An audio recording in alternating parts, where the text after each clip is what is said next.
They all think you're pathetic, and so do I. Those words hit harder than any physical blow ever could, especially coming from someone I'd supported through everything for 2 years. But let me back up and explain how I got to that moment of complete devastation. I met Hazel Rodriguez at a community volleyball tournament in Tucson on a blazing Saturday afternoon in March. I was there with my work crew from the distribution center where I coordinated logistics operations, managing supply chains and warehouse efficiency for one of Arizona's largest shipping hubs. My job involved analyzing shipping routes, optimizing inventory flow, and coordinating with trucking companies to ensure smooth operations across the Southwest region. She was this energetic fitness instructor with an infectious laugh, diving for every ball with the kind of competitive fire that made everyone on the court play better. After we won our bracket, she approached me at the snack stand, still glowing with post-game adrenaline, and asked if I wanted to grab dinner sometime. I was immediately drawn to her passion and confidence, qualities that seemed to complement my more methodical, steady approach to life. Our first few months were incredible. She brought spontaneity to my structured world, while I provided the stability and reliability she claimed to value in a partner. When Hazel lost her position at the upscale gym due to corporate budget cuts that summer, I didn't hesitate to cover our shared expenses while she searched for new opportunities in Tucson's competitive fitness market. Around the same time, my supervisor offered me a promotion to regional coordinator that would have meant relocating to Phoenix with a significant salary bump and better advancement opportunities, but I turned it down without a second thought because Hazel was building her personal training client base in Tucson and needed my support during this transition period. I handled everything from our apartment rent to groceries to her car payment, viewing it as an investment in our shared future rather than a financial burden. When her father's gambling addiction spiraled into serious debt that fall,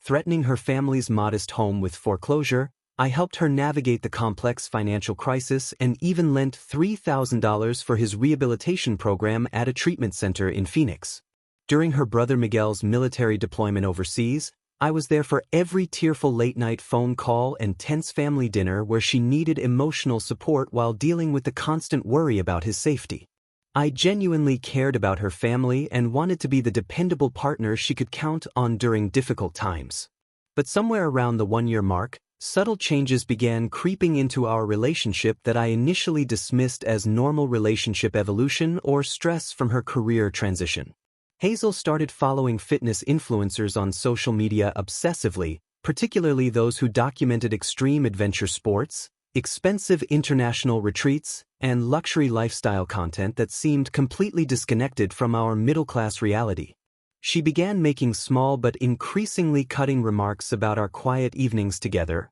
rolling her eyes when I suggested board game nights or documentary marathons about historical topics I found fascinating, calling them boring and unambitious compared to what exciting couples were supposedly doing. She'd constantly show me Instagram posts of fitness couples doing elaborate rock climbing expeditions in exotic locations or attending exclusive wellness retreats that cost more than my monthly salary, sighing wistfully and making pointed comments about how some people really knew how to live life to the fullest while others just settled for mediocrity. I tried to be understanding and supportive, thinking she was just feeling restless after losing her structured job environment, but the constant unfavorable comparisons to our lifestyles stung more deeply each time they occurred. Looking back now, I can see these weren't random complaints but calculated attempts to make me feel inadequate and small. She was systematically breaking down my confidence in preparation for something I never saw coming. The woman who once told me my reliability was exactly what she needed in her chaotic life was now treating that same stability as a character flaw, something to be ashamed of rather than appreciated. I started questioning whether my preference for meaningful conversations over expensive adventures really made me as boring as she implied, whether my satisfaction with our quiet Sunday mornings reading together was actually a sign of lack of ambition rather than contentment with simple pleasures. Everything changed when Hazel joined CrossFit Revolution, an intense training facility on the north side of Tucson that catered to serious athletes and fitness influencers. She claimed it was just about advancing her career and networking with other fitness professionals, but I quickly noticed her entire social circle shifting toward this new crowd of extremely competitive people who seemed to view every aspect of life as a contest to be won. The gym's owner was Rex Morrison, a 32-year-old competitive bodybuilder who ran expensive fitness retreats in places like Costa Rica and Bali, constantly posting shirtless photos from exotic locations with motivational captions about pushing limits and living without boundaries. Rex had this magnetic personality that drew people into his orbit, promising transformation and adventure to anyone willing to follow his extreme lifestyle philosophy. Within weeks, Hazel was completely absorbed in this new world, spending hours at the gym and coming home energized in a way I hadn't seen since her early fitness instructor days.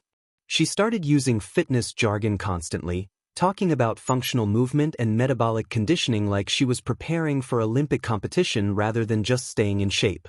When I expressed mild concern about the amount of time and money she was investing in this new obsession, she immediately dismissed my worries as jealousy and small-minded thinking. She insisted that Rex was simply a mentor helping her reach her potential, someone who understood ambition in ways that I apparently couldn't comprehend. The more involved she became with CrossFit Revolution, the more critical she grew of everything we used to enjoy together, particularly my hobbies like building detailed model aircraft and reading about supply chain innovations. She started calling these interests childish and antisocial, suggesting that I should spend my free time doing something more physically challenging and socially dynamic. I genuinely tried to bridge this growing gap between us by surprising her with rock climbing lessons at a popular outdoor climbing area near Sabino Canyon, thinking it would show her I was willing to step outside my comfort zone and share some of her newfound passion for adventure sports. The experience was a complete disaster from my perspective,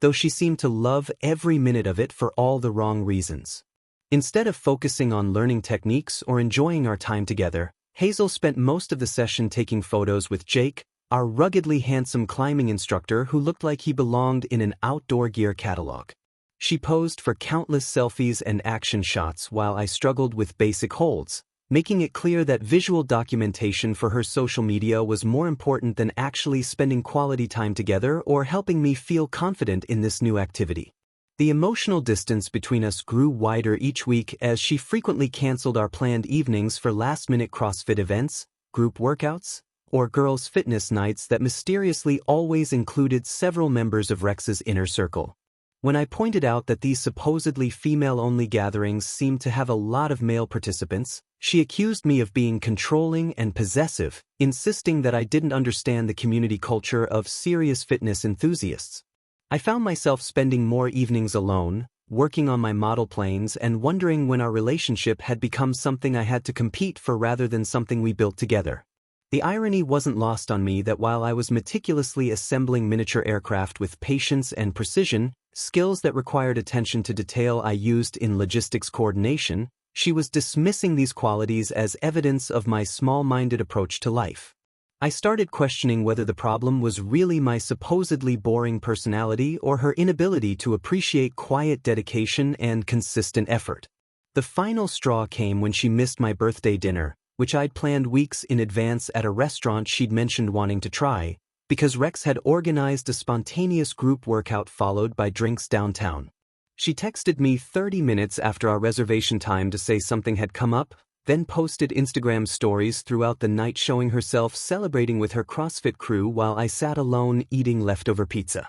When she finally came home after midnight, slightly drunk and smelling like expensive cologne that wasn't mine, she brushed off my disappointment by saying I was being dramatic about a birthday and that she was building important professional relationships. The gaslighting was becoming obvious and cruel, designed to make me question my reasonable expectations for respect in our relationship. The breaking point came in early February when Hazel announced she was planning an expensive girls' weekend spa retreat in Sedona with her CrossFit crew, describing it as a life-changing wellness experience that would help her find clarity about her future goals and personal growth. She spent weeks building up the anticipation, constantly talking about how transformative these kinds of retreats could be for serious athletes and how she'd been saving money specifically for this opportunity to bond with like-minded women who understood her commitment to excellence. I found myself handling all our household responsibilities and bills during this planning period, taking care of everything from grocery shopping to utility payments while she focused entirely on preparing for her weekend of luxury and self-discovery. She researched expensive spa treatments, planned elaborate outfit combinations for each day, and coordinated transportation arrangements with her fitness friends who all seemed to share her enthusiasm for this costly adventure. The night before her departure, I worked a double shift at the distribution center to cover for a colleague who'd called in sick, meaning I'd be getting home much earlier than usual on Friday morning instead of my typical afternoon arrival. I decided to surprise her by stopping at her favorite coffee shop to pick up one of those expensive oat milk lattes she loved, along with a bouquet of the desert wildflowers she'd mentioned admiring during one of our hiking trips months earlier. I wanted to send her off on her weekend feeling supported and loved, despite the growing distance between us that I was still hoping we could somehow bridge through small gestures of care and attention. When I quietly let myself into our apartment around 8 in the morning, expecting to find her still getting ready or maybe having breakfast before her friends picked her up, I discovered her in our bedroom packing designer workout clothes and athletic wear that I'd never seen before in the 2 years we'd been together. The tags were still attached to several pieces, indicating recent expensive purchases that she definitely hadn't mentioned to me, and everything looked far too sophisticated and costly for someone who claimed to be struggling financially and relying on my support for basic expenses. I stood in the doorway holding the coffee and flowers, feeling confused about where she'd gotten the money for what appeared to be hundreds of dollars worth of new athletic fashion, when she noticed me and immediately went on the defensive about her mysterious shopping spree.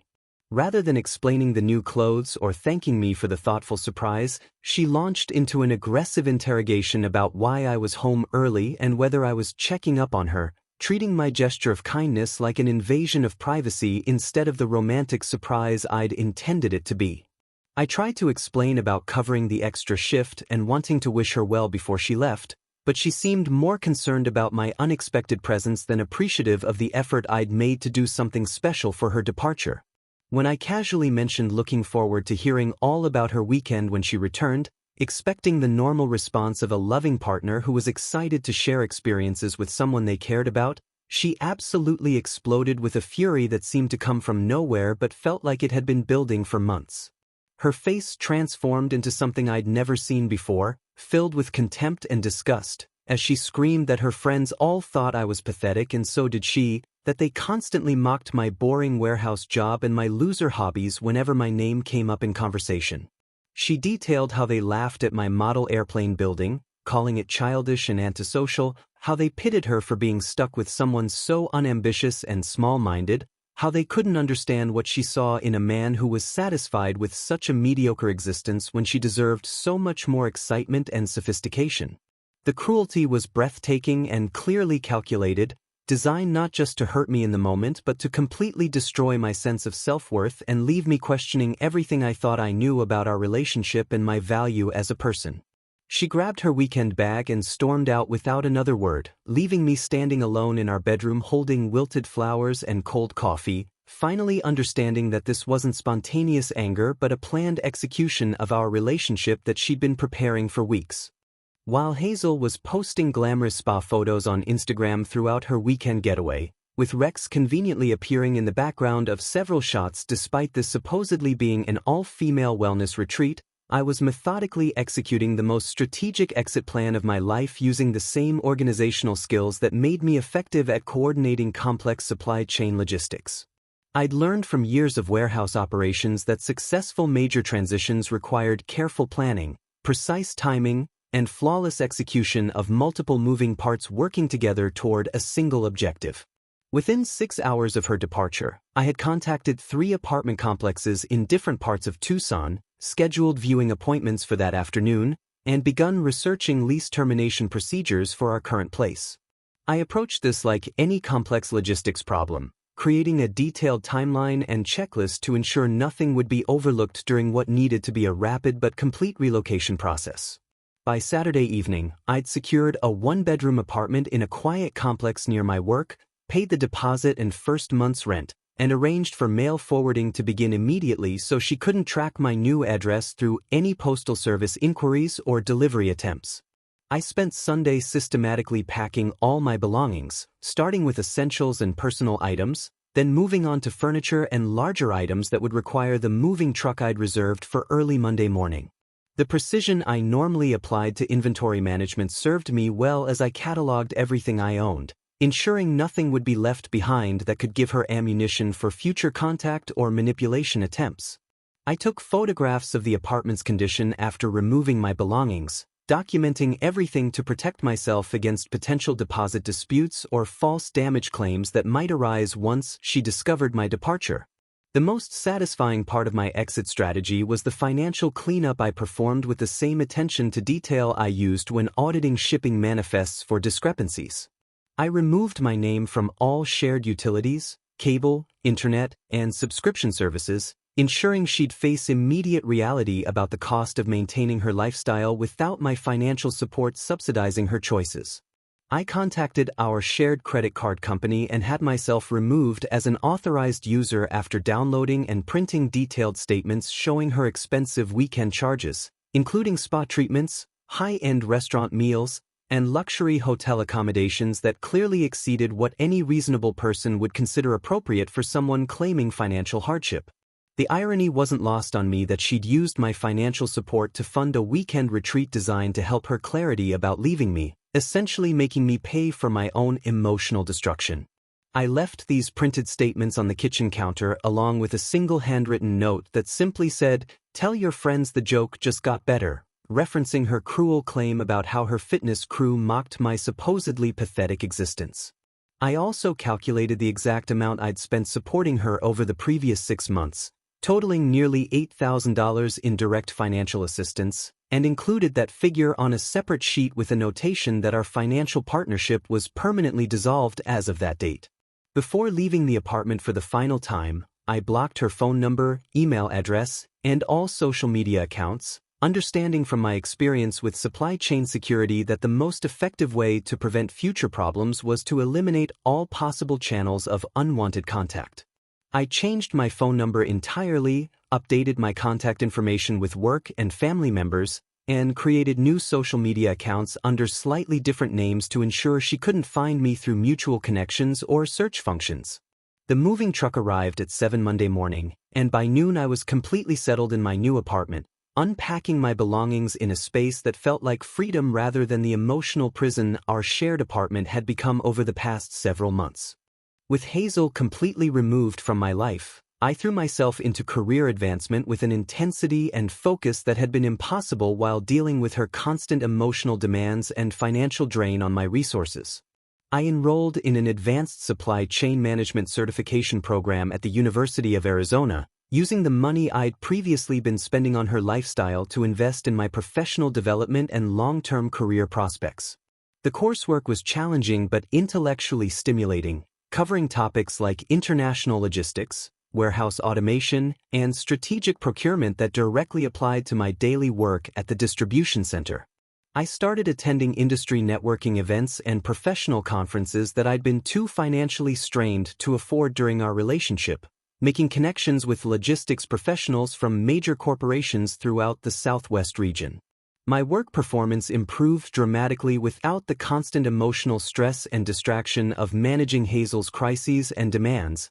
allowing me to focus completely on optimizing our supply chain operations and implementing efficiency improvements that caught the attention of upper management. I began volunteering for additional projects and cross-training opportunities that expanded my skill set beyond basic coordination into areas like data analysis, vendor relations, and process improvement initiatives. During one particularly productive evening at my new apartment, I discovered an advertisement for a local chess club that met twice weekly at a community center near my neighborhood, something I'd always been interested in but never had time to pursue while Hazel monopolized my free time with her social obligations and fitness activities. I decided to attend their next meeting out of curiosity, expecting to find a small group of casual players, but instead discovered a vibrant community of strategic thinkers who appreciated the same analytical mindset and careful planning that made me effective in logistics work. The club members ranged from retired professors to young engineers,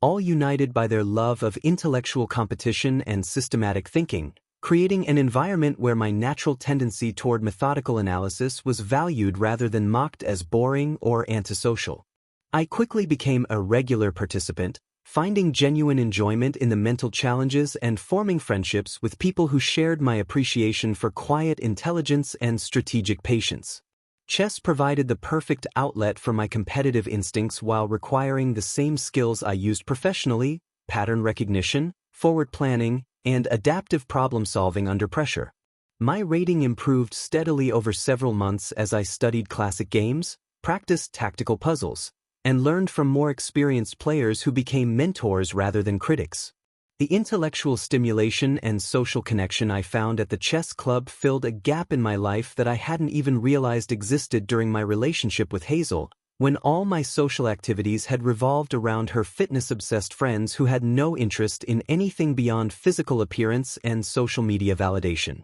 6 months after my escape from that toxic situation, my dedication to professional development paid off when my supervisor recommended me for a senior analyst position at Southwestern Logistics Solutions, a prestigious firm that handled international shipping contracts for major corporations throughout North America. The interview process was extensive and demanding, but my combination of practical experience, recent certification, and obvious commitment to excellence impressed the hiring committee enough to offer me a position with a substantial salary increase and excellent advancement opportunities. This new role involved coordinating complex multimodal shipping arrangements for high-value cargo, requiring precisely the kind of systematic thinking and attention to detail that Hazel had dismissed as evidence of my supposedly limited imagination and small-minded approach to life. Around this same time, I met Marina Chen at the chess club during a tournament that had attracted players from several neighboring cities, creating a more diverse and competitive environment than our usual weekly meetings.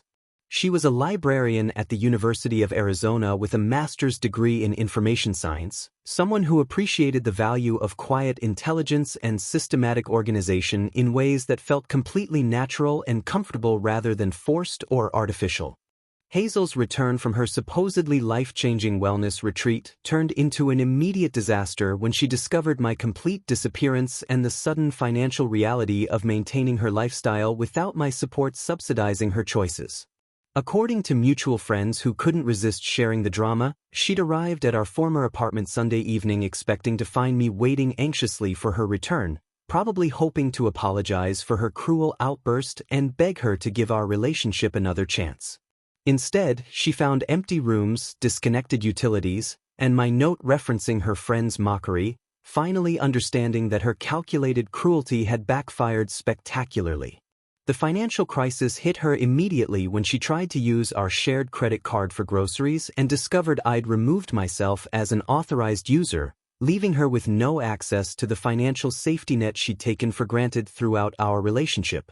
Her rent was due within days, and without my contribution she couldn't afford the upscale apartment she'd insisted on keeping despite her limited income from part-time fitness instruction. Meanwhile, Rex's attention had already shifted to newer fitness influencers with larger social media followings and more potential for promoting his expensive retreat business, leaving her emotionally abandoned just when she most needed validation and support. The shallow friendships she'd cultivated within the CrossFit community evaporated once her financial contributions to group activities and expensive social outings disappeared, revealing that these connections had been based on mutual benefit rather than genuine affection or loyalty. Her gym terminated her employment after Rex spread rumors about her being emotionally unstable and overly clingy, claiming she'd been harassing him and making other members uncomfortable with her desperate attempts to maintain his interest and attention. The same fitness crew that had supposedly mocked my pathetic existence began distancing themselves from her increasingly erratic behavior as her carefully constructed image of success and sophistication crumbled without the financial foundation I'd been providing.